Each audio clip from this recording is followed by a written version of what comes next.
मनुष्य की हर चीज गंदी है, किसी काम में नहीं आती। पशुओं की हर गंदी चीज भी काम आती है। वो मैला भी करता है तो गोबर काम आता है। संसार में दो व्यक्तियों की गंदगी काम नहीं आती, एक मनुष्य की और एक कौआ की। इनका बीट दुर्गंध ही फैलाता है। और सबसे ज्यादा तो ये शरीर जब मरता है तो सभी जीवों के शरीर कोई ना कोई काम आते हैं, हड्डी पंख कुछ भी नहीं। लेकिन मनुष्य जब मरता है तो जलाने के अलावा कोई उपाय आते ही नहीं। पूरी दुनिया को गंदा कर दिया। यदि अपन चाहें तो इस संसार में रह करके भी कमल के समान खिल सकते। हम चाहें तो कीचड़ में रहकर सोने के समान दमक सकते हैं। जैन दर्शन ने दो मार्ग दिए। एक मार्ग वो दिया, तुम इन संसार से ऊपर उठ जाओ, निर्वृत्ति मार्ग पे जाओ, परमार्थ को संभालो, मोक्ष पधारो। ये संसार तुम्हारे रहने लायक नहीं है। जो विशेष पवित्र होते हैं, जिनका मन पवित्र है, जिनका वचन पवित्र है, जिनकी काया पवित्र है, जिनका सोच पवित्र है, जिनकी आंखें पवित्र हैं, जिनके कान पवित्र हैं, जिनके हाथ पैर पवित्र हैं, जिनके जिंदगी का एक एक क्षण पवित्र है, जिंदगी का जिनका शरीर का एक एक रोम पवित्र है, जिनका सोचते भी हैं तो पवित्रता का सोच बनता है, बोलते भी हैं तो उनके मुख से निकला हुआ शब्द मंत्र बन जाता है, जपने योग होता है। जो महान पुरुष होते हैं वो जब भी सोचेंगे अच्छा ही सोचेंगे।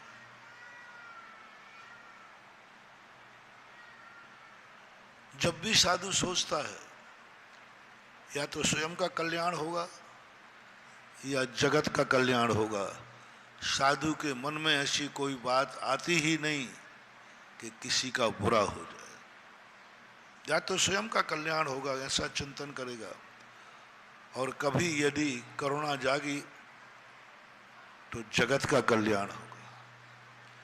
कभी साधु की नजर कभी बुरा नहीं देखती, उसकी नजर बुरी होती ही नहीं। साधु कभी गलत शब्दों को नहीं सुनता। कान में गलत शब्द आ भी जाएं तो भी उनको वो अच्छा बना देता है। मुख से कुछ बोलता है शब्द, वे मंत्र बन जाते हैं। जहां चलता है वो तीर्थ बन जाते हैं। जहां जहां पैर पड़े संतन के, वो जग तीर्थ होए। जहां जहां ये हाथ उठ जाते हैं, भय अभय में बदल जाता है, हिंसा हिंसा में बदल जाती है। ऐसे लोगों को जैन वाणी ने कहा, तुम इस संसार में मत रुको, तुम्हारे लायक ये संसार नहीं है।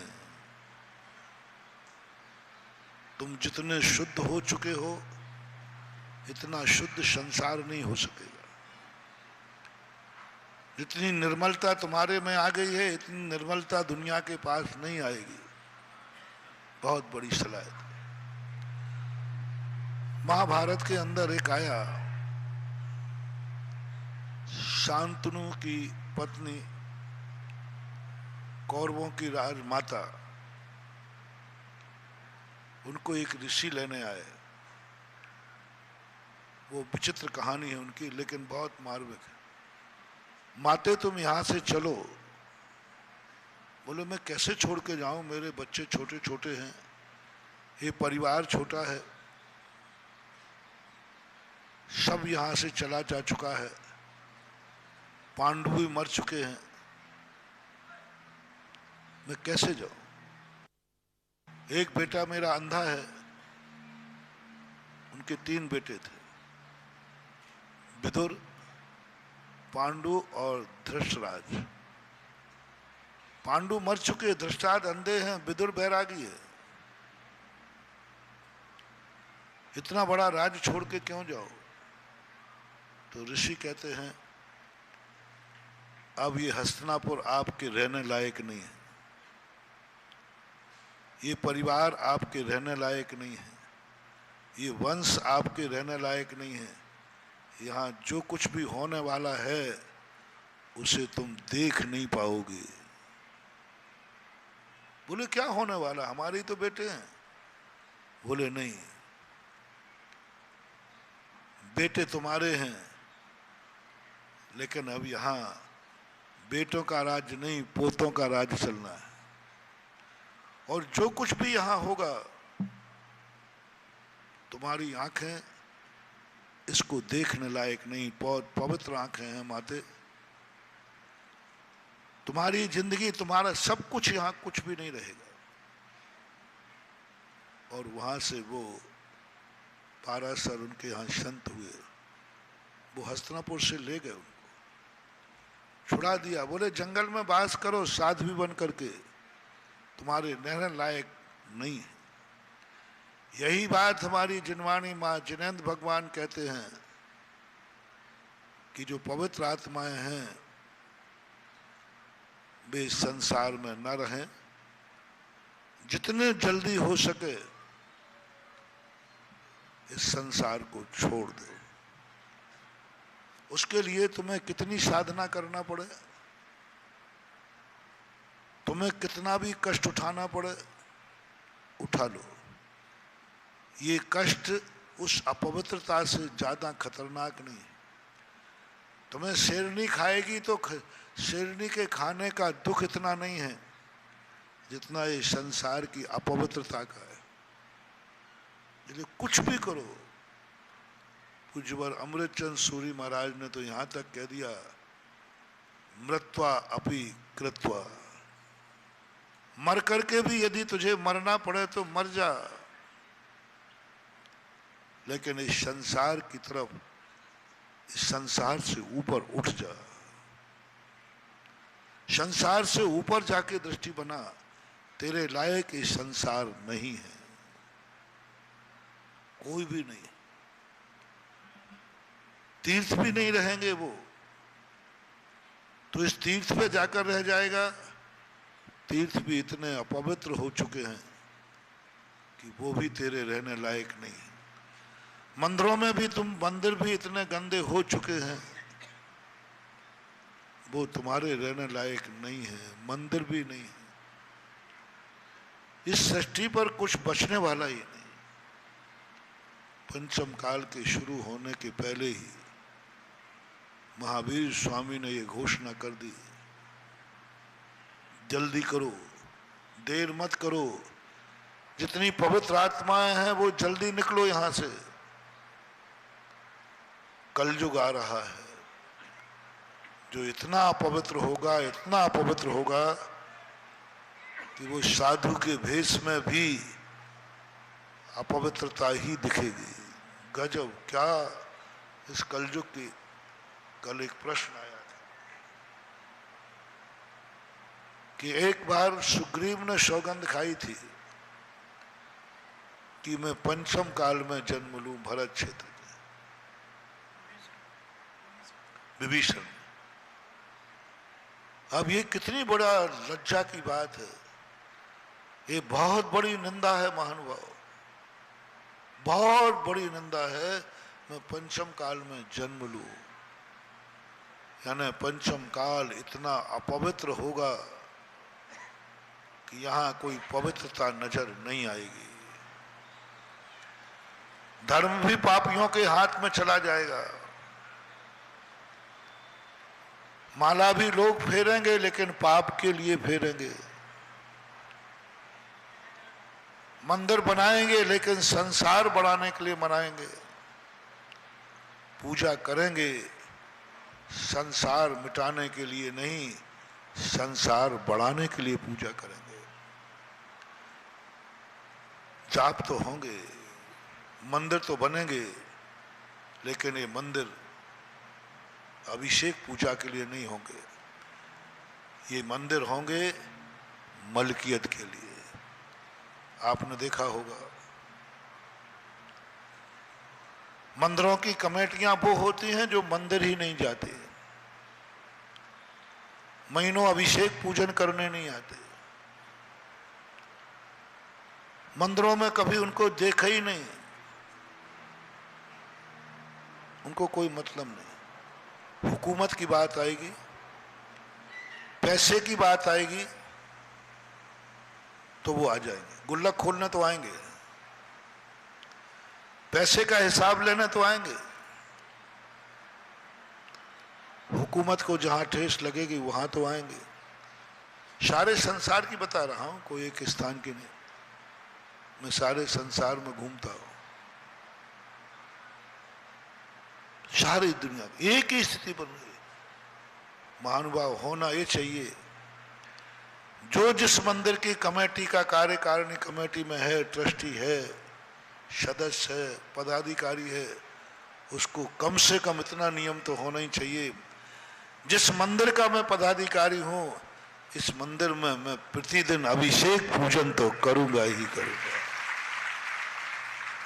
सारे भारतवर्ष के लिए कह रहा हूं, कम से कम इस मंदिर का अभिषेक पूजन तो मैं करूंगा, क्योंकि मैं इस कमेटी में हूं। सदस्य हैं, पदाधिकारी हैं, नाम कुछ भी हो, ट्रस्टी हो, जो भी नाम, हर भारत के हर मंदिर के व्यक्ति को ये नियम होना चाहिए। क्षेत्रों की जब कमेटियां बनती हैं, नियम होना चाहिए, कमेटी में प्रस्ताव पास होना चाहिए कि कमेटी का एक सदस्य तीर्थ क्षेत्र पर प्रतिदिन वहां मौजूद रहेगा यात्रियों का वेलकम करने के लिए।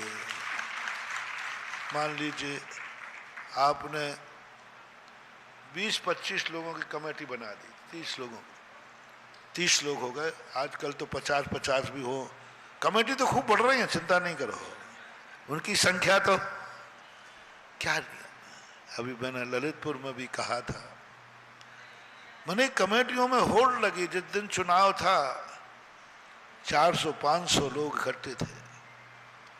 मैंने कहा से 500 लोग बल्कि 1000 लोग होंगे, ये 1000 लोग महीने में एक दिन जाने का भी तीर्थ पर नियम ले लें तो तीर्थ का उद्धार हो जाए और तुम्हारा उद्धार हो जाए। आज सबसे ज्यादा अच्छे तीर्थ क्षेत्रों पर यदि कोई भीड़ होती है तो चुनाव के दिन, या जिस दिन किसी स्टेज का कार्यक्रम होगा उस दिन। बहुत दुर्भाग्य, मंदिर सब अपवित्र हो गए।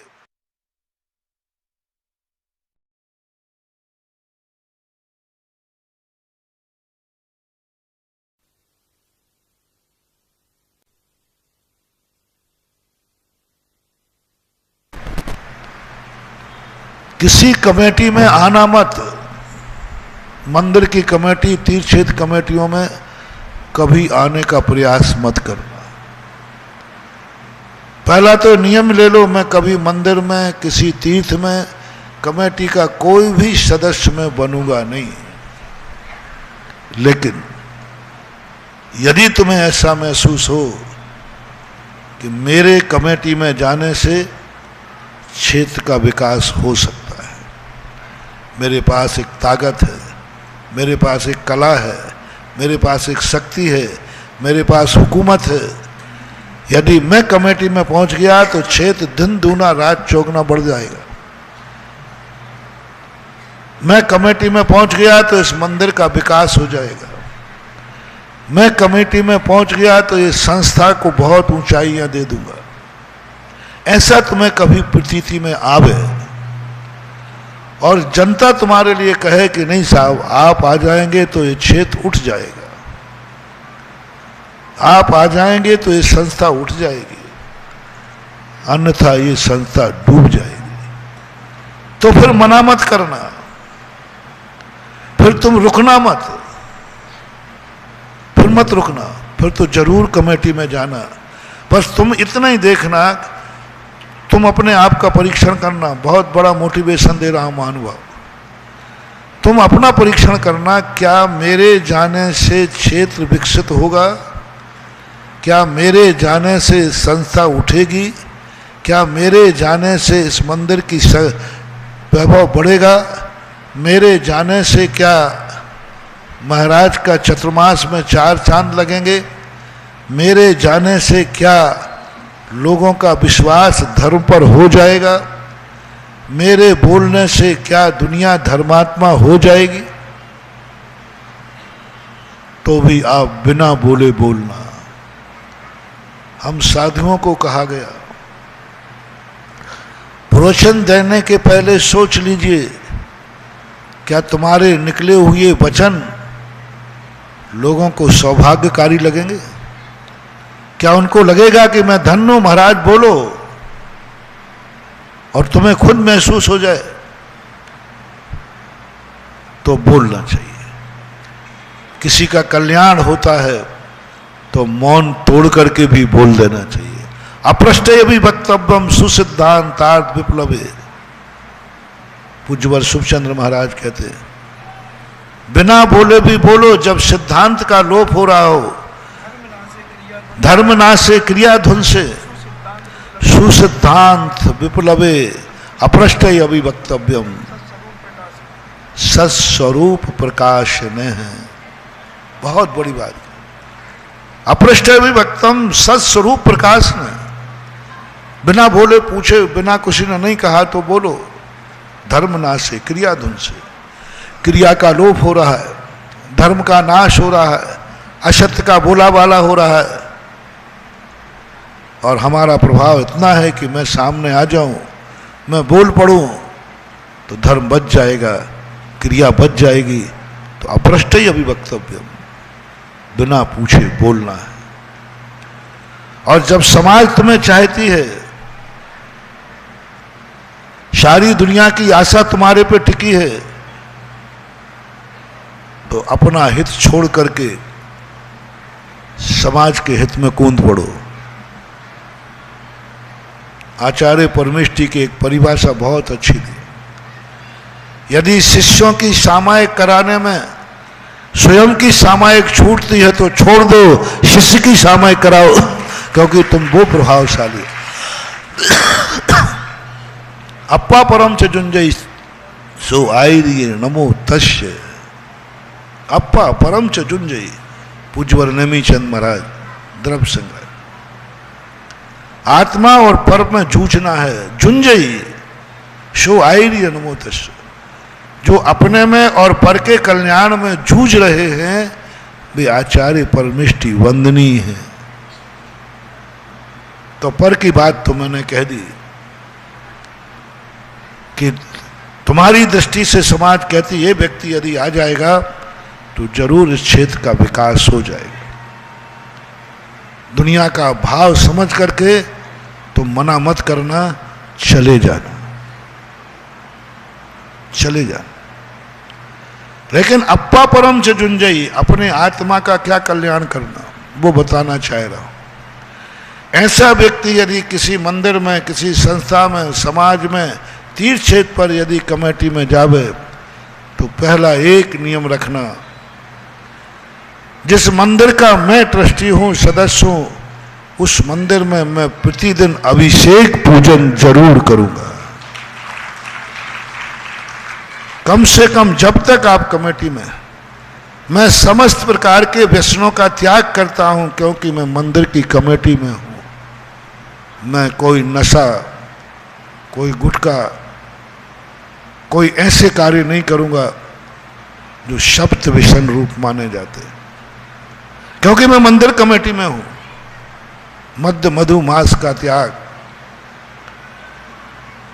चोरी का त्याग, शिकार का त्याग, वेश्यागमन, परस्त्री सेवन आदि, ये 7 विष्णु को जब तक मैं कमेटी हूं, अप्पा परम से जुंजई, तुम्हारे ऊपर घटा रहा हूं कि तुम भी, कई लोग समाज में ऐसे हैं जो समाज का कल्याण कर सकते हैं।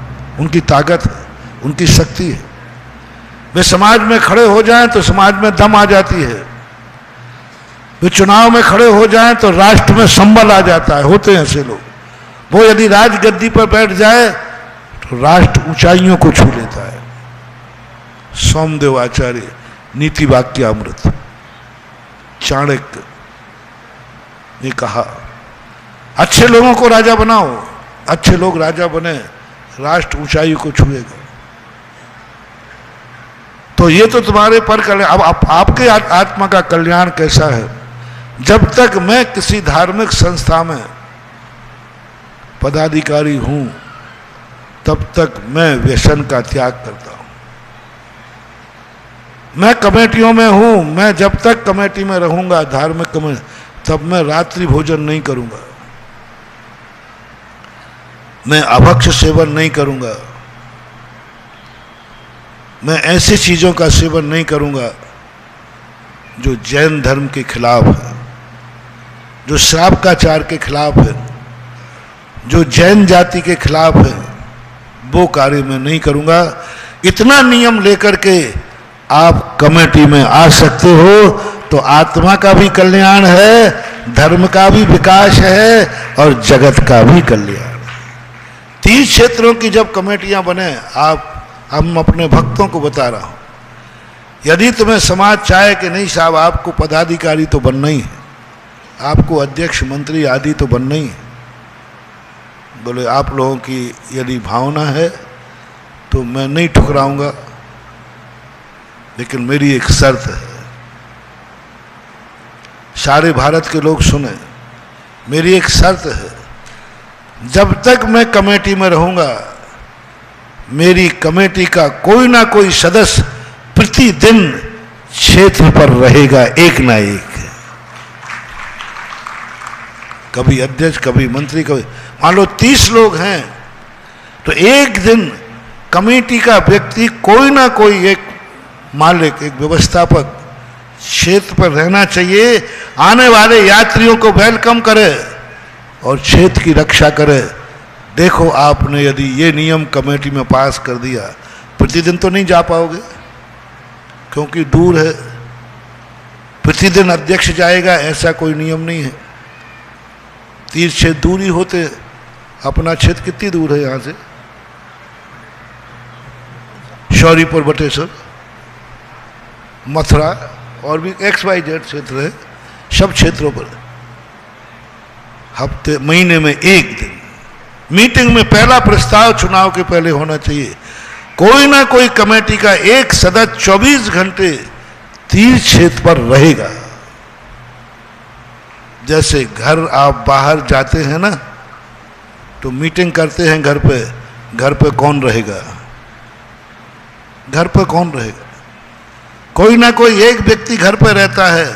ऐसे ही नियम बन जाए कि 30 क्षेत्रों पर कमेटी का कोई ना कोई एक व्यक्ति 24 घंटे रहेगा और महीने में 24 घंटे जिस क्षेत्र को तुम नहीं दे सकते हो ऐसे क्षेत्र की कमेटी में रह करके आप दुर्गति के पात्र न बने, ये मेरे भक्तों को उपदेश है, आदेश है। महीने में एक दिन भी आप नहीं दे सकते, महीनों महीनों निकल जाते, सालों सालों निकल जाते हैं, पूरे चुनाव का काल निकल जाता है, कौपट्टा चुनाव के दिन के अलावा फिर गया ही नहीं।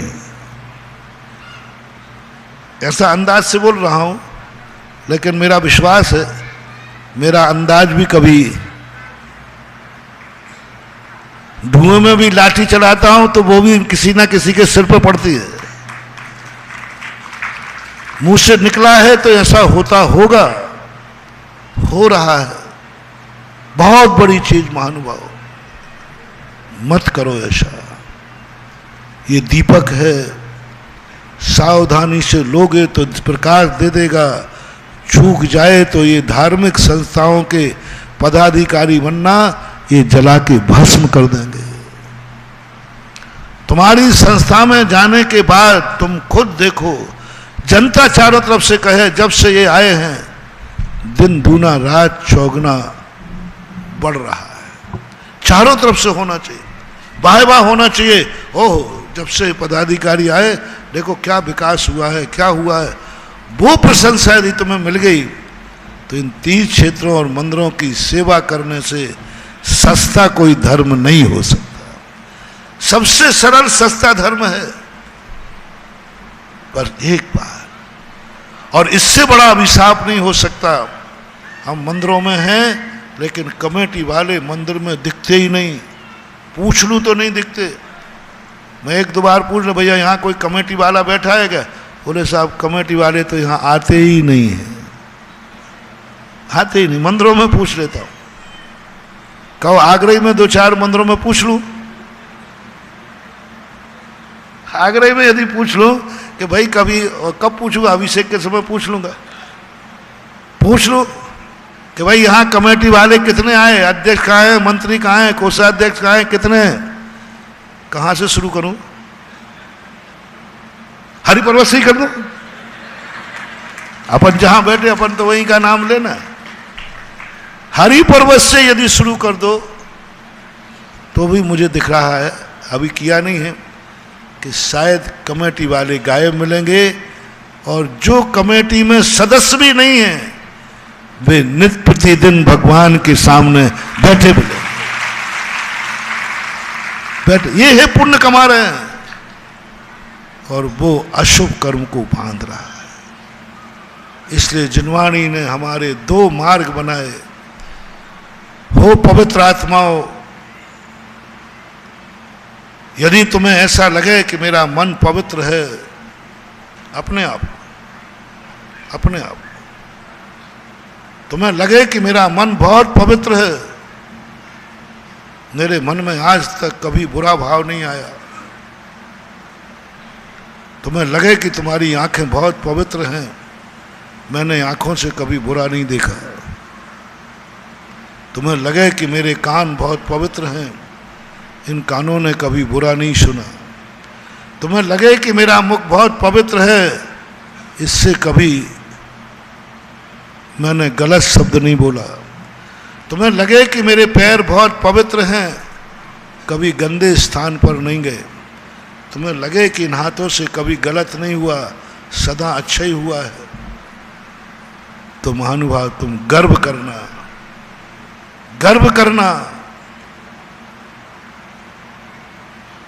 बहुत गर्व करना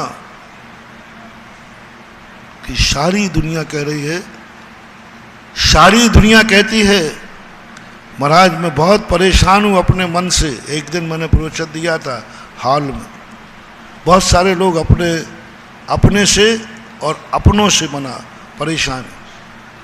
ये दो सबसे ज़्यादा खतरनाक। इस दुनिया में दुनिया खतरनाक नहीं है, जो प्रवचन के प्रारंभ में कहा था, सबसे ज़्यादा व्यक्ति परेशान है स्वयं से, सबसे ज़्यादा,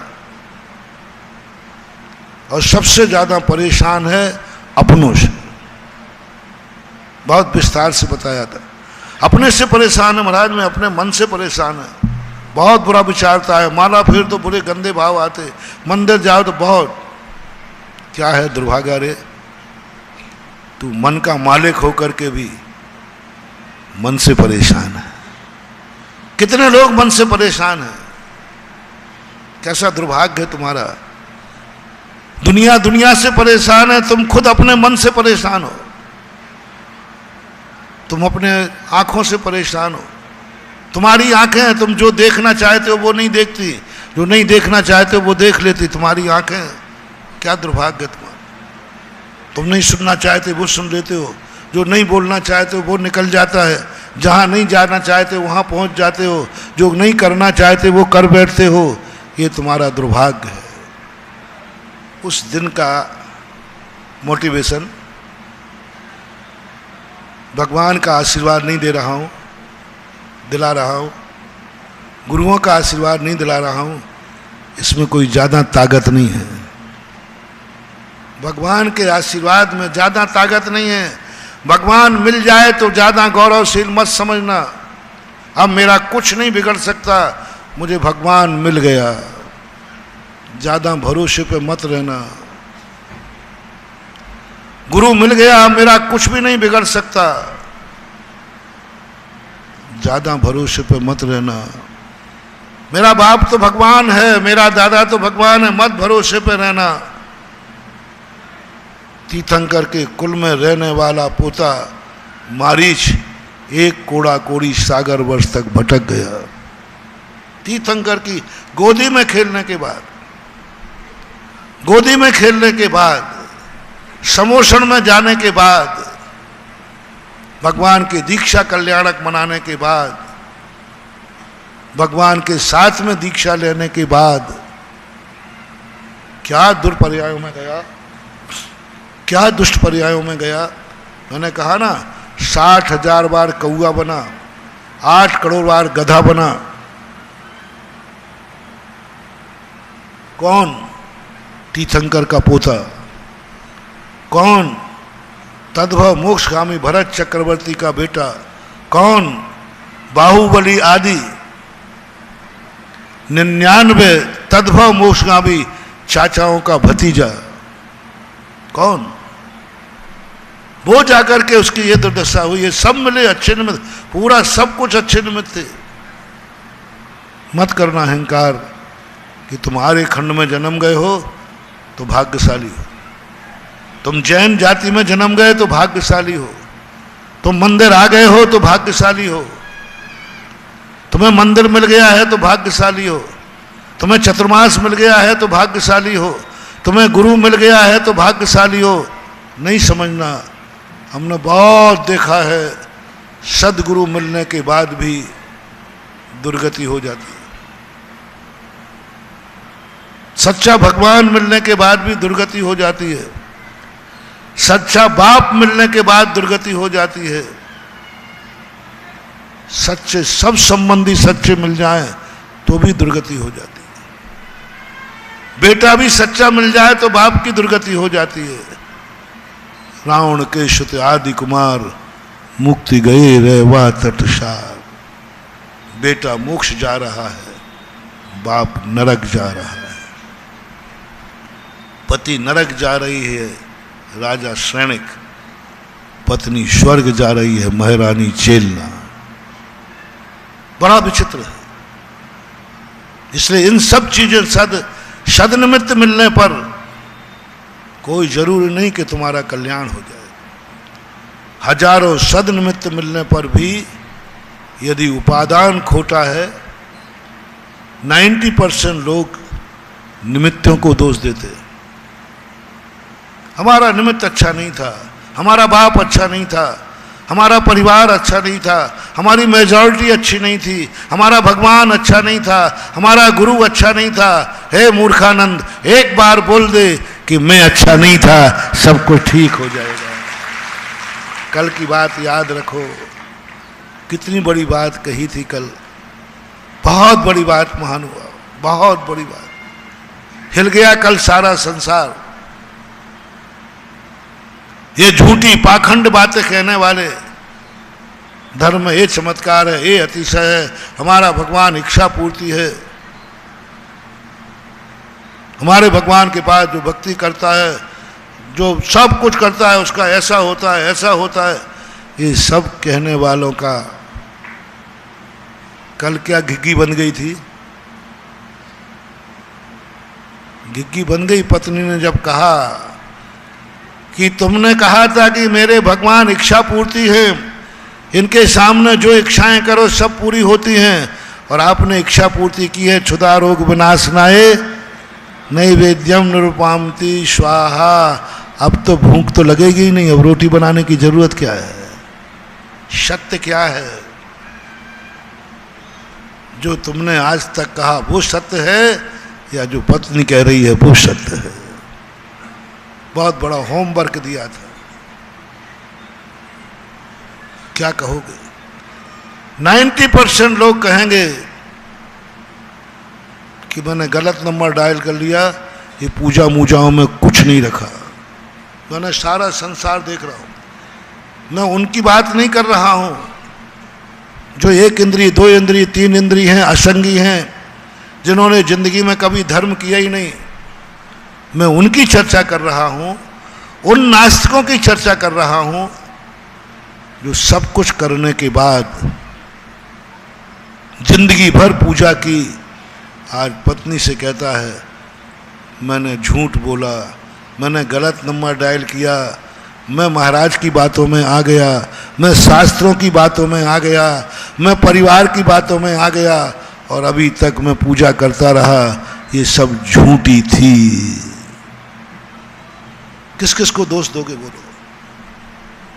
90% लोग कह रहा हूं, कोई भी धर्म कार्य करते समय तुम्हारे अनुकूल नहीं बना तो तुम धर्म को ढूंढोगे, भगवान को दोषी ठहराओगे। अरे भैया भगवान की मर्जी नहीं, पंचम काल है, पंचम काल में भगवान भी, क्योंकि आपका काम नहीं हुआ। आपने जो महत्वाकांक्षा रखी थी, आप जो कार्य करने आए थे, वो आपका भगवान से पूरा नहीं हुआ तो भगवान गंदा कर दोगे, भगवान को बुरा कह दोगे, क्योंकि आपका काम नहीं हुआ। आप भगवान के पास नहीं आए थे, आप अपना काम करवाने आए थे। आप भगवान को समझने नहीं आए थे, आप अपनी बात समझाने आए थे। आज भगवान की सेवा करने नहीं आए थे, भगवान से अपनी सेवा कराने के लिए आए थे। आज भगवान की बात सुनने नहीं आए थे, भगवान को सुनाने आए थे। मेरी सुनो भगवान, मेरी सुनो, मैं बहुत दुखी हूं, मैं बहुत परेशान हूं, मैं असमर्थ हूं, सुनो, मेरी सहायता करो, मेरे अवगुण न चितारो, प्रभु अपनो विरद निहारो। ना जाने क्या क्या तुम पूजाओं में बग डालते हो। मुझे लगता है कि ये व्यक्ति एक दिन सबसे बड़ा नास्तिक बनेगा, क्योंकि ये जो इच्छाएं कर रहा है ये पूरी होंगी नहीं, और कह देगा भगवान बेकार है, गुरु बेकार है, गुरु को तुम लांछन लगा दो, गुरु बेकार है, गुरु ऐसा है, गुरु ऐसा है, गुरु ऐसा है। शास्त्रों को आप झूठा सिद्ध करोगे, क्योंकि आप नहीं पाल पा रहे हो ना, आप नहीं पाल पा रहे हो, तो आप शास्त्र को भी झूठा सिद्ध करने में नहीं चूकोगे। वही वाली बात, अंगूर खाने नहीं मिले तो अंगूर खट्टे हैं, नाचना आवे आंगन। स्वयं नाचना नहीं आया तो बोले क्यों नहीं नाच पा, बोले आंगन टेढ़ा है ना। नाचना आवे 90% अपन देखना, सब लोग अपनी अपनी औकात देखना, मुझे भी शामिल करना। जो भी तुम्हें प्रवचन दें उस सब प्रवचन में एक श्रोता मैं भी हूं। हाँ, मैंने बहुत बार कहा, मैं वक्ता ही बनकर के प्रवचन नहीं देता हूं, मैं श्रोता बनकर के प्रवचन सुनता हूं। मुझे बहुत मसाला मिलता है। किसमें? सुधा सागर को बहुत मसाला मिलता है। किसमें? सुधा सागर के प्रवचनों में। और ये कला मुझे पूज्यवर उमा स्वामी महाराज ने दी कि उपदेश पर के लिए मत देना, उपदेश स्वाध्याय है, और स्वाध्याय का अर्थ है स्वहिताय परहिताय, स्वांता सुखाय परहिताय। अपने सुख के लिए, पर के हित के लिए स्वाध्याय किया जाता है, प्रवचन दिया जाता है। स्वांताय सुखाय परहिताय, अपने को सुख मिले, सामने वाले का कल्याण हो, उसी को बोलते हैं उपदेश। इसलिए जो भी प्रवचन दे, एक श्रोता मैं भी हूं, गिनती कर लेना और एक मुझे जोड़ लेना। और मैं सुनता हूं बहुत गौर से, क्योंकि बहुत सारी बातें हम खुद सुनते हैं। इसलिए अपन लोगों को सब औकात अपनी देखना। अपन ने जब भी अपनी इच्छाएं पूरी नहीं हुई, हमने निमित्त को दोष दिया, अंगूर खट्टे हैं। जो मुनि नहीं बन पाए उन कंजाइष्टों ने कह दिया पंचम काल में मुनि होते ही नहीं हैं, पंचम काल में मुनि धर्म है ही नहीं। अरे भाई, आगम में लिखा है, कुंदकुंज स्वामी ने लिखा है, भगवान महावीर स्वामी के बाद से पंचम काल के अंतिम 3 वर्ष 8 महीने 15 दिन तक एक भी दिन दुनिया में नहीं रहेगा जिस दिन कोई भावलिंगी मुनि महाराज न रहे। एक जब जब मुनियों का अभाव हुआ आगम में कथन है, सब कथन है, पूरे शास्त्रों में कथन है। पूज्यवर यति वृषभ आचार्य महाराज त्रिलोय पंडित, कौन कौन से काल में मुनियों का अंतराल रहेगा, नाम लिखे काल को लेकर। उन्होंने लिखा पहले काल में सुषमा काल में मुनियों का अभाव होगा, दूसरा काल आएगा सुषमा काल आएगा, उसमें मुनियों का अभाव रहेगा, तीसरा काल आएगा, तीसरा काल में मुनियों का अभाव रहेगा, और मुनियों का अभाव रहेगा नियम से। वो हुंडा सर्पणी को छोड़ देना, नियम से रहेगा, ये आगम में वचन है, लिखा हुआ है। चौथे काल में और अंत में जाकर कहा छठे काल में मुनियों का अभाव रहेगा, ये आगम का कथन है। और चौथे काल में भी सदा मुनि रहेंगे, नौवें भगवान से लेकर के शांतिनाथ भगवान तक बीच में धर्म का अभाव होगा, मुनियों का अभाव होगा। कब कब मुनियों के अभाव होंगे, आगम में नाम लिखे हैं, तारीख लिखी है, समय लिखा है, सब प्रमाण दिया, तारीख दी है। इतनी तारीख से इतनी तारीख तक इस दुनिया में, इस भरत क्षेत्र की बात कर रहा हूं, ढाई द्वीप की नहीं, विदेह की नहीं, जहां अपन बैठे हैं यहां की, इतनी तारीख से इतनी तारीख तक मुनियों का अभाव होगा। श्रावणवदी एकम से 3 कोड़ा कोड़ी, यानी तीनों काल मिला दो तो लगभग 9 कोड़ा कोड़ी सागर वर्ष हो जाता है। श्रावणवदी एकम तिथि दी है, इससे मुनियों का अभाव हो जाएगा, मुनि नहीं रहेंगे। तीर्थंकरों का नाम दे दिया, सुबदीनाथ भगवान से बीच में कुछ धर्म चलेगा, फिर विच्छेद होगा। शीतलनाथ भगवान चलाएंगे, फिर विच्छेद होगा। श्रेयांसनाथ भगवान चलाएंगे, फिर विच्छेद होगा। बांसपूज भगवान कुछ चलाएंगे, फिर विच्छेद हो जाएगा मुनियों का। विमलनाथ भगवान चलाएंगे, फिर मुनि महाराज का अभाव हो जाएगा। अनंतनाथ भगवान चलाएंगे, फिर विच्छेद हो जाएगा। धर्मनाथ भगवान चलाएंगे, फिर विच्छेद हो जाएगा। लेकिन शांतिनाथ भगवान के बाद धर्म चलेगा, उसके बाद कभी विच्छेद नहीं होगा।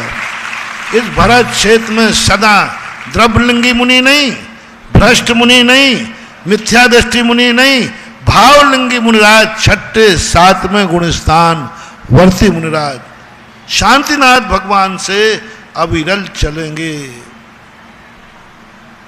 पूरे शास्त्र में परम पूज्य ने कुंद कुंद भगवान तक कहते हैं, पंचम काल में एक भी दिन ऐसा नहीं रहेगा। 21,000 वर्ष का समय है। 3 साल घटा दो, 3 साल 8 महीने 15 दिन, 21,000 में 3 साल 8 महीने 15 दिन माइनस करो, कितने बच जाएंगे? 20,999, 99 में कम हो जाएंगे, 97 96,000 ऐसा कुछ जो भी लगा लेना, लगभग 96,000 मान लो, लगा आप लोग। 96,000 वर्ष तक इस भारत देश में भावलिंगी मुनिराज रहेंगे, पूज्यवर कुंद कुंद भगवान ने कहा। भरे दुष्यम काले नाम दिया उन्होंने, देखो एड्रेस दिया, दुष्यम काल नहीं, भरे है दुष्यम काले, भरत देश के दुष्मा काल में, पंचम काल में, दुखमा काल में। अज्य भी त्रिजन शुद्धा लहरी देवत्तम इंदत्तम च, आज भी यानी पंचम काल में भी भावलिंगी मुनिराज रहेंगे, जो देवत्व इंदत्त को प्राप्त करेंगे। लेकिन स्वयं मुनि नहीं बन पाए, स्वयं व्रत नहीं पाल पाए, तो कह दिया पंचम काल में मुनि होते ही नहीं। मुनियों में दोष दिखने लगे। भ्रष्ट आदमी कभी अपनी भ्रष्टता नहीं देखता, वो सदा अच्छे लोगों के लिए लांछन लगाता है। असमर्थ आदमी कभी अपनी असमर्थता नहीं देखता, समर्थ लोगों का वीक पॉइंट देखता है। स्वयं मुनि नहीं बन पाए, पंचम काल में मुनि नहीं, दोष देखना शुरू कर दिया। पंचम काल में उद्दिष्ट भोजन करते हैं हम, पंचम काल में लोग वनवास में नहीं रहते हैं, पंचम काल में लोग समाज में रहते हैं, पंचम काल में लोग समाज की प्रवृत्ति ज़्यादा करते हैं। जितने देखो आज अच्छे मुनि बनने वाले ने कभी मुनि धर्म की प्रशंसा निंदा नहीं की। वही निंदा करता है जो स्वयं प्राप्त नहीं कर पाया। आपसे मैं पूछना चाहता हूं, दान की बुराई कौन करता है? जो दान देता है कि जो नहीं देता? वो कौन करता है? जो नहीं देता है। हिसाब कौन मांगता है? देने वाला नहीं। जिसने एक कौड़ी नहीं दी हो, ये सब जगह है, तुम्हारे यहां ही नहीं, हमारे यहां पंडितों में यही आफत है। तुम्हारी कमेटियों में नहीं, हमारे यहीं है। स्वयं व्रत नहीं ले पाते हैं तो व्रत बेकार है। बोले क्यों? पंचम काल में 12 व्रतमा नहीं पलती है, 12 व्रत नहीं पलते, 12 व्रत नहीं पलते हैं पंचम काल में। समंत्र भद्रराज मूर्ख थे जो पंचम काल के लोगों को श्राप का चार लिख गए। कुंदकुंद भगवान मूर्ख थे जो पंचम काल में मुनि महाराजों की मुनिचर्या लिख गए। भट्टकेर आचार्य महाराज ने मूलाचार लिखा। यदि क्लास में पढ़ने वाले विद्यार्थी नहीं है तो बोर्ड कभी कोर्स तैयार नहीं करता। कोर्स तैयार बता रहा है कि पढ़ने वाले भी हैं, मूलाचार बता रहा है कि मुनि हैं, श्रावकाचार बता रहा है कि श्रावक हैं। नहीं तो क्या व्यर्थ में लिखने की जरूरत थी? होते ही नहीं। ये सबसे बड़ा जिंदगी का सबसे बड़ा पतन का कारण महानुभाव मोटिवेशन। जब जब तुम्हारे लिए किसी भी चीज में असमर्थ महसूस हो और तुम्हें किसी समर्थवान पर दोष दिख जाए, समझ लेना तुम्हारा विनाश निश्चित है। तुम्हारे कारण तुम्हारी पूजा सफल नहीं हुई तो पूजा बेकार है। तुमने माला फेरी पर सफल नहीं हुए तो माला बेकार है। तुमने शांति धारा की, तुम सफल नहीं हुए तो बेकार है। कल बहुत बड़ा मोटिवेशन दिया था महानुभाव। अपनी जिंदगी में कभी ये गलती मत कर देना, मत कर देना। तुमने स्वयं निर्णय किया था कि ये खरगोश है। किसने किया था? तुमने, अरे गुरु ने निर्णय किया था। गुरु से पूछ करके तुमने लिया था, गुरुजी मुझे खरगोश चाहिए है। तो गुरुजी ने भी क्या पास किया था? यही खरगोश है। एक जोक था। तुम्हारे माता पिता से पूछा, बाबा ये खरगोश? बोले बेटा यही खरगोश है। तुम्हारे गार्जियन ने किया, 2 गवाहों ने किया, तुम्हारे गुरु ने किया, तुमने खुद किया। कितना तरफ से मिला था निर्णय कि ये खरगोश है। और रास्ते में 4 मन चले मिले तो क्या बना दिया उसने? कुत्ता बन गया। हमारे गुरु का निर्णय बेकार, हमारे माँ बाप का निर्णय बेकार, हमारा खुद का निर्णय बेकार, और वे 4 अपरिचित लोगों का इतना बड़ा विश्वास। महानुभाव मत डिगोरे। ये तो मात्र मैंने उदाहरण दिया था। धर्म, धर्म। तुम खुद मंदिर आए हो, तुमने खुद माला फेरी है, तुमने खुद स्वाध्याय किया है और निर्णय किया है यही धर्म अच्छा है, यही भगवान अच्छा है, यही गुरु अच्छा है, यही करना चाहिए। और गुरुओं से भी पूछा तो बोलो तुम्हारे गुरुओं ने भी क्या कहा? बेटा यही कार्य अच्छा है। गुरु यानी आचार्य महाराज जो अपने शास्त्र लिखने वाले, उन्होंने भी कहा बेटा बहुत अच्छा, सुबह अभिषेक करो, पूजन करो, माला फेरो, स्वाध्याय करो, व्रतों का पालन करो, शक्ति हो तो मुनि बनो, यही सच्चा मार्ग है। पूज्यवर शांति सागर महाराज 20 मिनट का उपदेश महानुभाव हृदय को हिला देता है। अंतिम उपदेश था समाधि के समय, उसके बाद फिर वो मौन ले लिया। अंतिम 20 मिनट का उपदेश था जो पूज्यवर ने कहा कि इस पंचम काल में डरो मत। मैं डर गया था और मैंने डरते डरते मार्ग स्वीकार किया। डरो मत, पंचम काल में संयम धरा, संयम धारण करो, आज भी सच्चा मुनि व्रत है, डरना मत, धारण करो। 20 मिनट का प्रवचन महान हुआ, मराठी में है। पूज्यवर की समाधि शायद कुंथलगिरी ना, कुंथलगिरी का महाराष्ट्र में कोई क्षेत्र है, वहाँ 18 सितंबर 1955 में उनका जो समाधि हुई, उनका अंतिम उपदेश कलमबद्ध बयान है वो। अंत में व्यक्ति कभी झूठ नहीं बोलता, अंत में व्यक्ति वो अपना भविष्य नहीं बिगाड़ेगा। जो अंदर के उबास थे, अंदर से आंख बंद किए बैठे थे महाराज, उनका वीडियो देखा मैंने, आंख बंद किए बैठे हैं और अंदर चेतना से वो जो उपदेश निकला मैंने खुद सुना है, गजब मान। हमारे गुरु पूज्यवर शांति सागर महाराज ने, दादा गुरु परदादा गुरु, उन्होंने प्रमाणित किया कि यही मार्ग सच्चा है। तुम्हारे माँ बापों ने, पूर्वजों ने भी, तुम्हारे पूर्वजों ने भी, तुम्हारे पूर्वज भी मुनि बने हैं, तुम्हारे पूर्वज ने भी मुनि भक्ति की है, तुम्हारे पूर्वजों ने भी आहार दान दिए हैं, तुम्हारे पूर्वजों ने भी सच्चे मुनियों की सेवा की है। उनका कितने तरफ से प्रमाणिक हो गया? अब प्रमाणिक कहीं नहीं रहा ना, जो हितैषी थे सब प्रमाण गुरु ने प्रमाणित कर दिया। ये जिनवानी माँ ने भी, बोलो, इसने भी प्रमाणित कर दिया। तुम्हारे बाप दादा की 7 पीढ़ियों ने प्रमाणित कर दिया। फिर तुम्हें रास्ते में चलते हुए कोई मिला, उसने कहा पंचम काल में मुनि नहीं होते हैं, सच्चे मुनि नहीं होते। मूर्खो, इतनों की बात पर संदेह करके और मन चले अनजाने की बात पर विश्वास कर लिया, यही तेरे विनाश का समय आ गया है।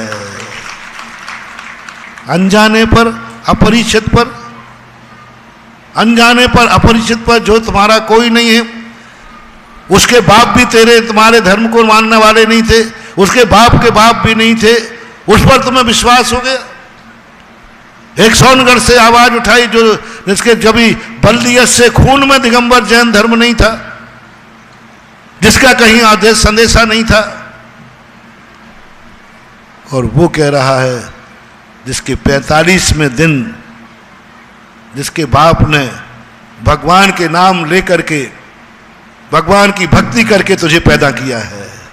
पूज्यवर जिनसेन स्वामी, जैनी संतान भी पैदा करता है तो पहले भक्ति करता है, गर्भावधारण क्रिया में आया है, 6 महीने पहले वो भगवान की भक्ति करता है, आराधना करता है, पूजा करता है, विधान करता है और भगवान से आज्ञा लेता है कि हे भगवान, भोग विलासता मैंने अनादिकाल से की है, आज मैं कुछ नहीं चाहता हूं, मेरा मन है कि मुझे कुल दीपक की प्राप्ति हो।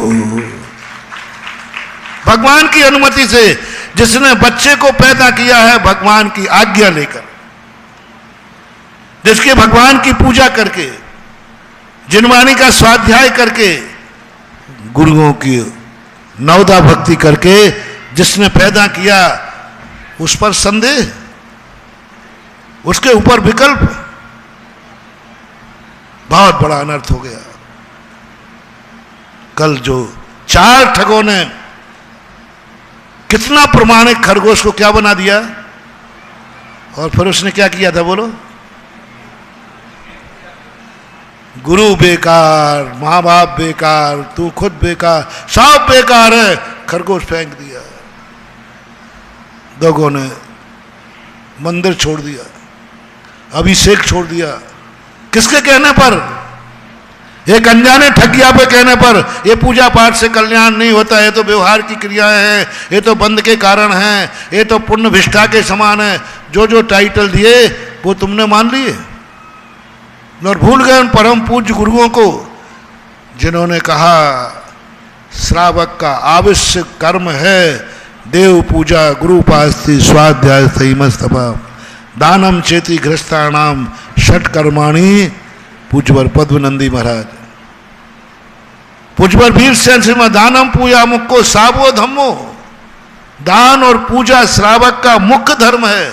कौन कह रहा है? तुम्हारे गुरु। कौन कह रहा है? तुम्हारी 7 पीढ़ियों की बल्दियत, जो हमेशा से करती आई। और एक मन चले व्यक्ति ने आके कहा पूजा पाठ में कुछ नहीं रखा, ये कोई धर्म है, ये तो जड़ की क्रिया है, ये तो ये है वो है, पूजा छोड़ दी। मैंने खुद देखा है ऐसे ऐसे लोग,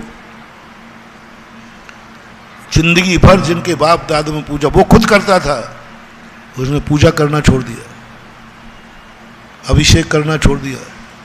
यहाँ तक कि व्रत लिए थे, 12 व्रत लिए थे, नाम लिए बिना बता रहा हूँ, मेरे सामने लिया था, उसने 12 व्रत छोड़ दिए। गुरु से व्रत लिए थे, आचार्य महाराज से लिए थे, 12 व्रत जो लिए थे उसने छोड़ दिए। बोले क्यों, किसने कहा भैया ये? बोले पंचम काल में व्रत ये सब पुद्गल की क्रियाएं हैं, ये सब पुण्य के कारण हैं, ये सब संसार के कारण हैं, ये सब औदैहिक भाव हैं। औदैया बंदा, औदैय भाग जो है बंद के कारण है, संसार के कारण है, इसलिए मैंने तो छोड़ दिया। मैंने कि कुछ बाप दादों की रखी के नहीं, कुछ जिनवानी माँ की रखी के नहीं, कुछ गुरुओं की आज्ञा की रखी नहीं। मेरा वहां चतुर्मास हुआ, उसको नियम दिलाया गया था, कभी भूल करके भी नियम दिलाएगा सौगंध, दिगंबर मुनि महाराज का प्रवचन नहीं सुनना, और खास तौर से 2 के तो सुनना ही मत। समझ गए? एक डूंगरगढ़ वाले का और एक आगरा वाले का, इनके तो सुनना ही नहीं। प्रस्ताव पास हुआ है, भ्रष्ट साधनों के बाद खूब जाओ, खूब जाओ, कोई फर्क नहीं पड़ता, क्योंकि वहां से उनको मजबूती मिलती। जो कहते हैं वो दिखते हैं। इन 2 महाराजों के पास मत जाना, प्रवचन मत सुनना। लेकिन उसका सौभाग्य का कि दुर्भाग्य, मेरा चतुर्मास हुआ और कमेटी ने चुंगे वहीं लगाए जहां उसका बैठना था। अब वो क्या करे, वो प्रवचन तो हमारे मालूम है, 10 बज जाए, 10:30 बज जाए, अब वो कब तक दुकान बंद करके रखे, तो वो आके बैठ जाता। उसके कानों में शब्द पढ़ते पढ़ते सच्ची अंदर से आत्मा से आवाज निकले ना। तो मैंने एक चोर को बताया था ना कि उसके पिता कह रहे थे कि बेटा कभी दिगंबर मुनि का वचन प्रवचन मत सुनना, जिस दिन सुन लेगा उसमें कुल कलंकी धंधा खत्म हो जाएगा, जो चोरी करना छोड़ देगा। और एक दिन सुनने में आ गया, धोखे से चोरी करके आ रहा था, प्रवचन चल रहे थे, अरे ये तो प्रवचन चल रहे महाराज के, और मेरा तो नियम है कि नहीं सुनना। अब क्या करें, पीछे लौटे तो कोतवाल है, आगे जाएं तो महाराज का प्रवचन सुनाई पड़ जाएगा, और मेरा नियम है कि प्रवचन नहीं सुनना। तो उसने क्या किया था, कानों में उंगली लगा के दौड़ जाऊंगा, सुनाई नहीं पड़ेगा। लेकिन उसका क्या भाग्य था या दुर्भाग्य, जहां चुंगा लगा था वहीं गोबर में कांच पड़ा था, और वो पैर में रखा, मर गए रे, अंगूठे से निकला, उंगली कान से निकली, और उसी समय कह रहे थे महाराज, सत्यवान को विपदा आती नहीं, आ जाए तो टल जाती है, बस एक वाक्य पड़ गया। चोर ने कहा इतना बड़ा मंत्र, चलो प्रैक्टिकल करते। उसने उसका प्रैक्टिकल किया, पूरी कहानी मैंने सुना दी थी, उस पर तो संकट ही नहीं आया। वो कहता मैं चोर हूं, कोई बोल ही नहीं रहा, पोटली में चोर का माल है, कोई बोल ही नहीं रहा। उसने कहा कि जब एक वाक्य सुनने में ये इतना हाल है, यदि पूरा प्रवचन सुन लूं तो कितना चमत्कार होगा। तो दूसरे दिन प्रवचन सभा में बैठा, और प्रवचन के बाद गुरु के पास कहता है दीक्षाम देहि।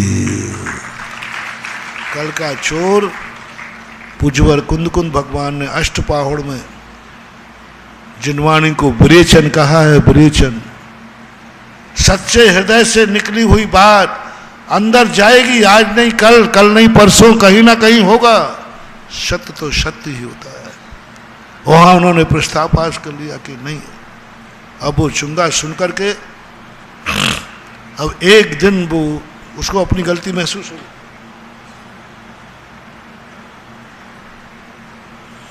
उसने कहा महाराज तो सही कह रहे, मेरे बाप दादे को मेरे बाप ने संस्कार दिया था, मेरे बाप ने अभिषेक सिखाया था, मेरे बाप पूजा करने ले गया था, तो क्या बाप दुश्मन था मेरा? मेरा बाप दुश्मन था?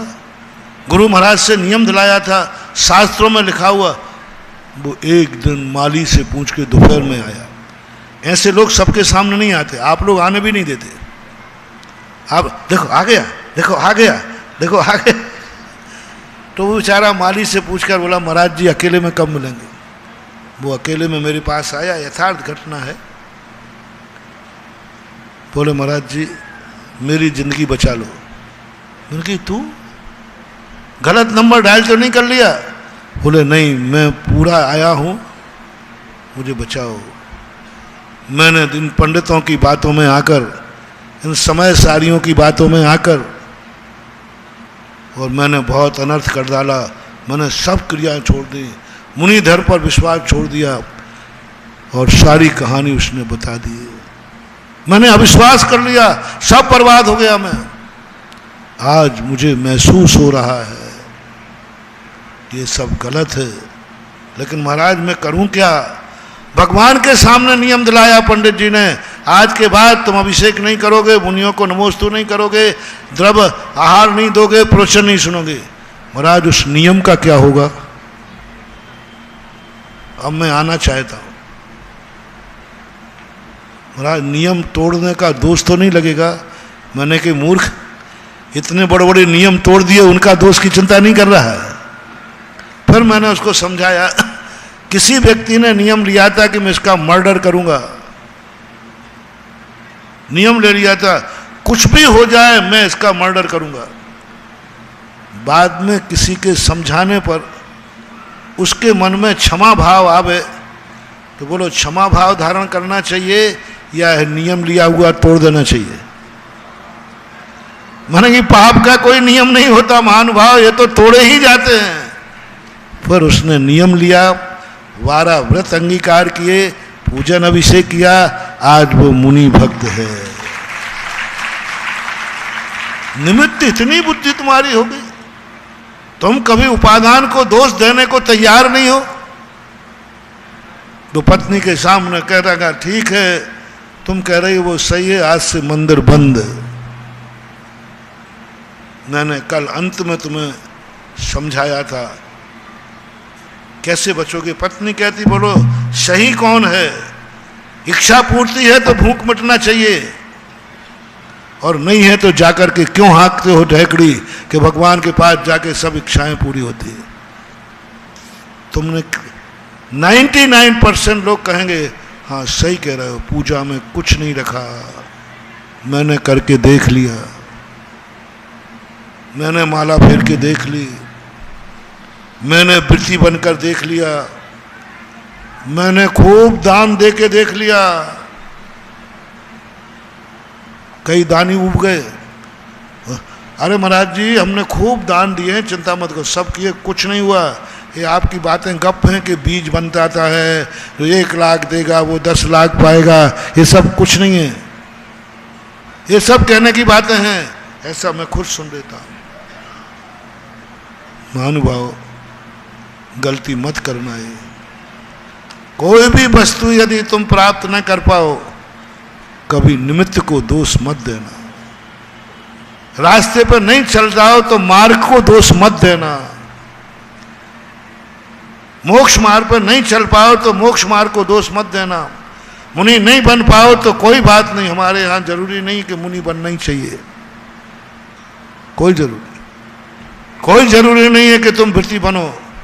बस ये मत कह देना कि मुनि पंचम काल में मुनि होते ही ये है पाप। मुनि नहीं बनना पाप नहीं है, होते ही नहीं। जब आगम कह रहा है, शास्त्र कह रहा है, सब ठुकरा दिए तुम लोगों ने, सब अप्रमाणित कर दिए, और 4 ठगियों के कहने पर खरगोश को कुत्ता बना के फेंक दिया। तुमने धर्म फेंक दिया, तुमने मंदिर फेंक दिया, तुमने पूजा की थाली फेंक दी, तुमने अभिषेक का लोटा फेंक दिया। जिन मुनियों को देखकर तुम्हारे बाप दादे अभाग्य मानते थे, उन मुनियों को देखकर तुम मुंह फेरने लगे हो, यही कपूत का लक्षण है। जिन मुनियों को देख।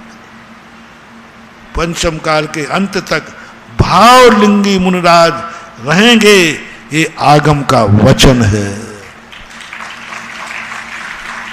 आप कहें कि महाराज बीच में 600 साल तक यहां मुनि नहीं रहे, 12वीं शताब्दी में 12वीं-13वीं शताब्दी के बीच में घटना घटी थी, नहीं रहे।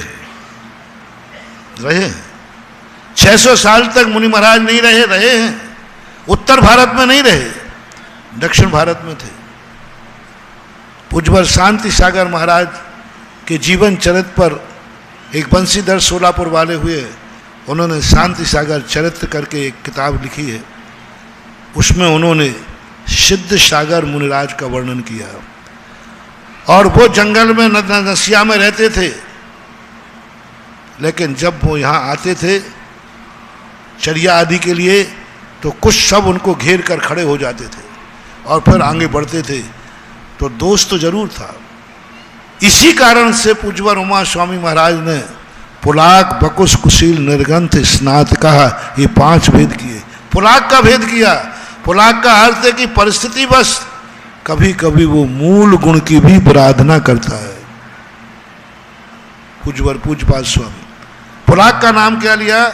कभी कर्म के वशीभूत होकर, कभी राजा के वशीभूत होकर, कभी कोई कर, वो किसी मूल गुण को भी खंडित कर देता है, कुचित कदाचित, अपनी इच्छा से नहीं, कुचित कदाचित मूल गुण को खंडित करेगा, किसी एक मूल गुण को। तो उस समय राजकीय व्यवस्थाओं के कारण एक मूल गुण को थोड़ी देर के लिए खंडित करना पड़ता था, एक मूल गुण की, और बाद में वो रहते थे। ये क्रम 16वीं शताब्दी तक चला।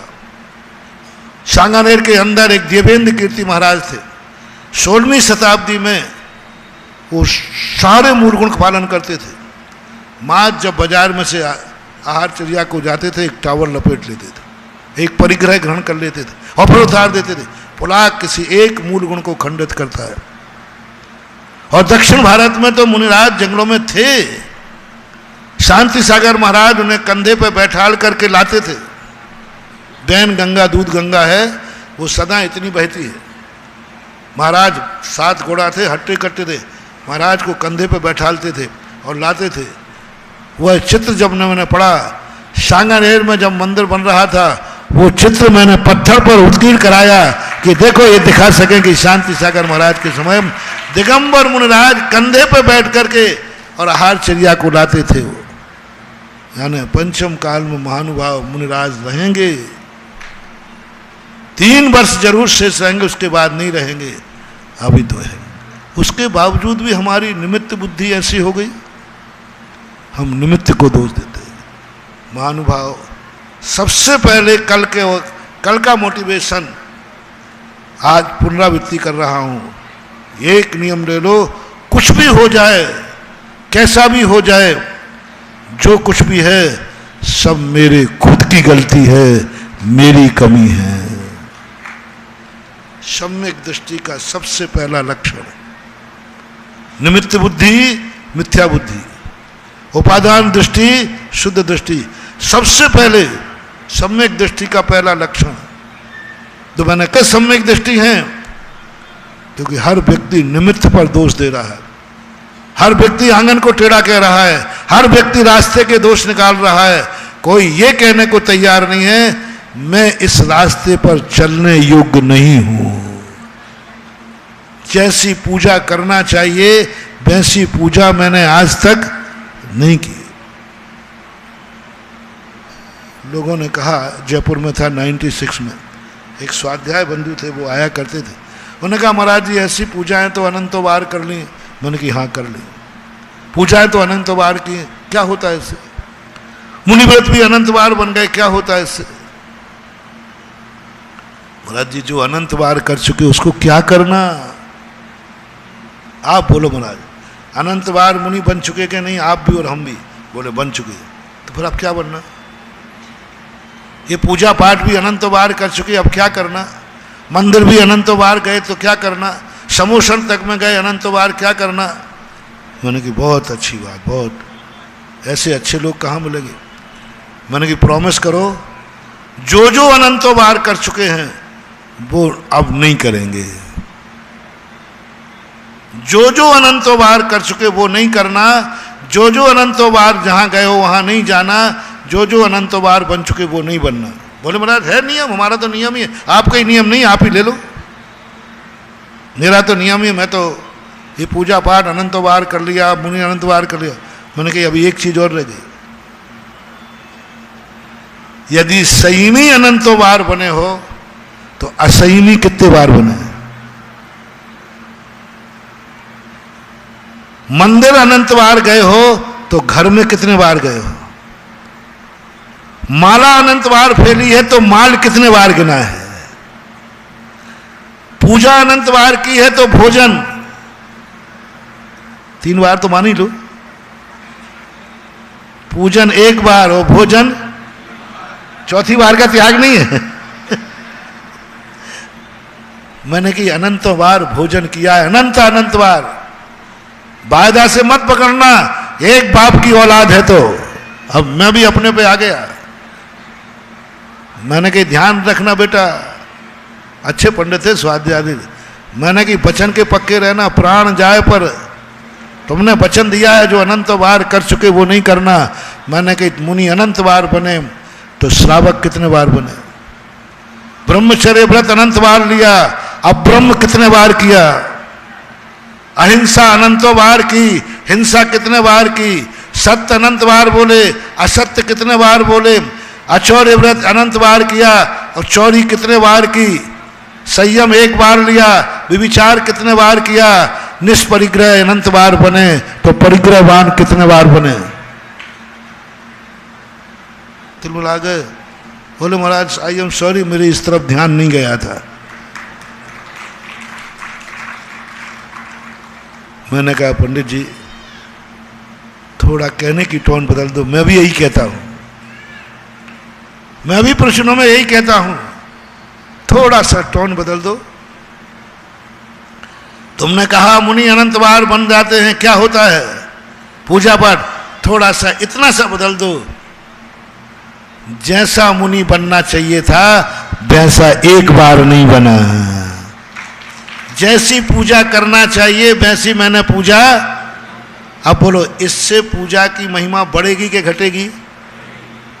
जैसी पूजा करना चाहिए वैसी मैंने नहीं की, इसलिए चमत्कार नहीं हुआ, पूजा की महिमा बढ़ेगी। जैसा मुनि बनना चाहिए वैसा नहीं बना, मुनि पद की महिमा। जैसी माला फेरना चाहिए थी मैंने वैसी नहीं फेरी। ये है उपादान दृष्टि। सब कुछ अपने पर ढालो, मेरी कमी है। रास्ता तो सही था, है, रहेगा। गलत तो मैं हूं कि मेरे पैरों में पैरालिसिस है, मेरा मन पापी है, मेरा ज्ञान मिथ्या है, मैं अज्ञानी हूं। जो कुछ है सब अपने ऊपर ढाल दो। हो सकता है कल तुम्हें ऐसा पुण्य का, जो जो व्यक्ति अपनी असमर्थता स्वीकार करते हैं, जो जो व्यक्ति अपने को अपावन कहते हैं, प्रभु पतित पावन, कल कही थी ना, प्रभु पतित पावन मैं अपावन। तू पवित्र था, पवित्र है और पवित्र, और मैं अपावन हूं, अपावन था। भविष्य की भगवान कह नहीं सकता, वो आप जानो। यही पावन होने का लक्षण है। आत्मालोचना, अप्रदीपो भव। आत्मालोचना, आत्मालोचना, निमित्त पर दोष मत दो, निमित्त की स्थितियां मत बनाओ। ये संसार झूठा है, किसने बनाया झूठा इसको? मैंने तो जब शास्त्रों में पढ़ा तो सारा संसार तत्वमय है। 6 द्रव्य, 7 तत्व, 9 पदार्थों से आगे कुछ मिला ही नहीं मुझे। तत्व तो तत्व होते, तत्व तो श्रद्धा के योग्य है, तत्व तो विश्वास के योग्य है, तत्व तो समझने के योग्य है। तत्वमय है दृष्टि। सारी सृष्टि तत्वमय है, सारी सृष्टि 9 पदार्थमय है, सारी सृष्टि 6 द्रव्यात्मक है। और द्रव्य, तत्व और पदार्थों को समझना ही तत्व दृष्टि कहलाती है। इसलिए प्रारंभ का वाक्य याद करो, जितना दुनिया खराब नहीं है जितनी खराब हमने कर डाली है। जिंदगी इतनी दुखमय नहीं है जितना दुख तुम्हारी जिंदगी में आ रहा है। क्यों आ रहा है, ये अपना 2-3 दिन के पहले भी प्रवचन चल रहा है। कौन है कारण, किस कारण से हमारे पास सब कुछ होकर के भी हम कंगाल हैं, सब कुछ होकर के भी। तो आज हमने दिया 2 दिन में उपादान दृष्टि की कमी है। जितनी जितनी उपादान दृष्टि आएगी उतना उतना उपादान ऊपर की तरफ जाएगा, और जितनी जितनी बुरे कार्यों में निमित्त दृष्टि बनेगी, निमित्त दृष्टि से हटोगे उतना ही ज़्यादा तुम्हें अच्छे निमित्त मिलेंगे। महावीर भगवान की जय। मित्रों, गर्व से कहो कि हम दिगंबर जैन हैं। गर्व से कहो कि हम दिगंबर मुनिराज की पूजा करते हैं, और गर्व से कहो कि हम भगवान महावीर की मूल वाणी को मानते हैं। आज का प्रवचन साथ में लेकर जाइएगा साथियों। उन सब के लिए आज के प्रवचन में बहुत कुछ है जो मार्ग भटक रहे हैं। आज का प्रवचन उन लोगों को बहुत कुछ कह रहा है जो लोग हमारे दिगंबर मुनिराजों पर उंगली उठाने का प्रयास करते हैं। आइएगा, आज बाहर के अतिथियों को सबसे पहले हम बुलाना चाहेंगे, और मंच पर दिल्ली के श्रेष्ठी और हमारे प्रमुख श्रेष्ठी आदरणीय श्रीमान चमन लाल जी जैन साहब का स्वागत कराना चाहेंगे। अनुरोध करेंगे हमारे माननीय श्रीमान दिलीप जी पन्नालाल जी बेनाड़ा साहब, आइएगा, उनका स्वागत यहाँ मुख्य मंच पर पूज्य श्री के समक्ष करिएगा। चमन लाल जी का साहब का, निर्मल जी मोटिया जी आइएगा, आदरणीय प्रदीप जी भी हैं पीएनसी, यहाँ पहुंचिए, स्वागत सामग्री यहाँ पर लाइए। मंच पर जब तक हम किसी को ना बुलाएं आने का प्रयास ना करिएगा। अगर आपकी कोई विशेष है मुझे सूची भेज दीजिएगा। कामा से आज जैन मित्र मंडल एवं अखिल भारतवर्षीय दिगंबर जैन युवा परिषद कामा से आए हुए हैं। सकल दिगंबर जैन समाज 2 बसें लेकर आई है। हाथ खड़ा कर दें, कहां पर हैं आप लोग? बहुत सुंदर। महिलाएं किधर हैं?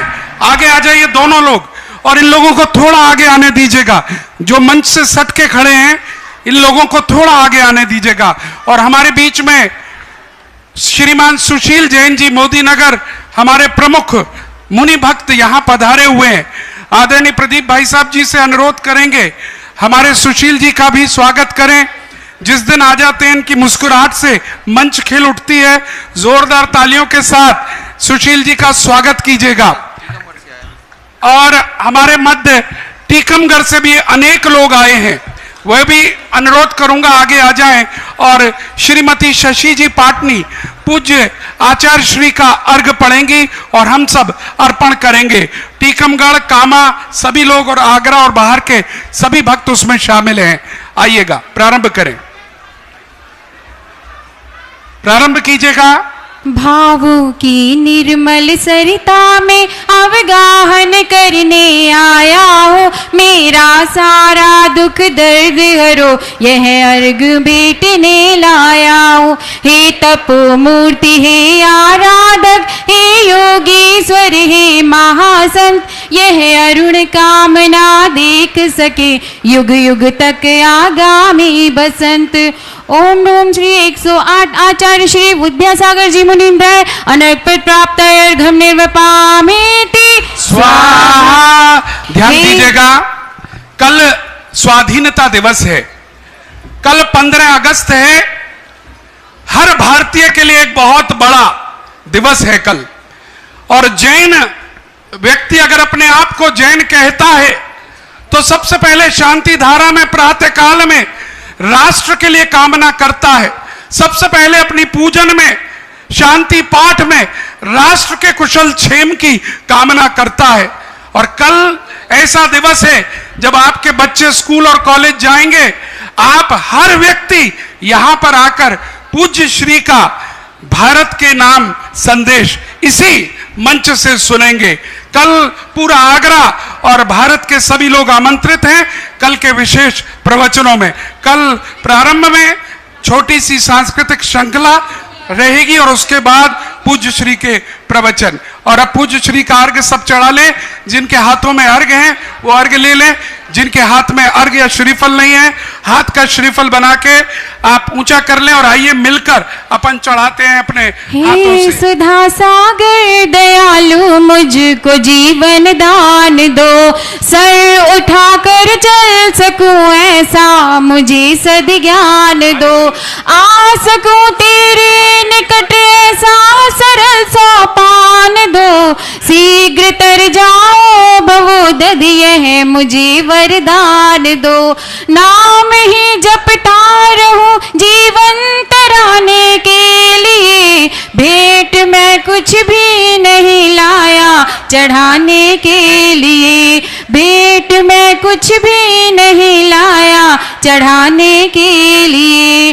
ओम राम ह्रीं श्री सुधा सागर जी मुनीन्द्राय अनग पद प्राप्त अर्घम निर्वपामेति स्वाहा।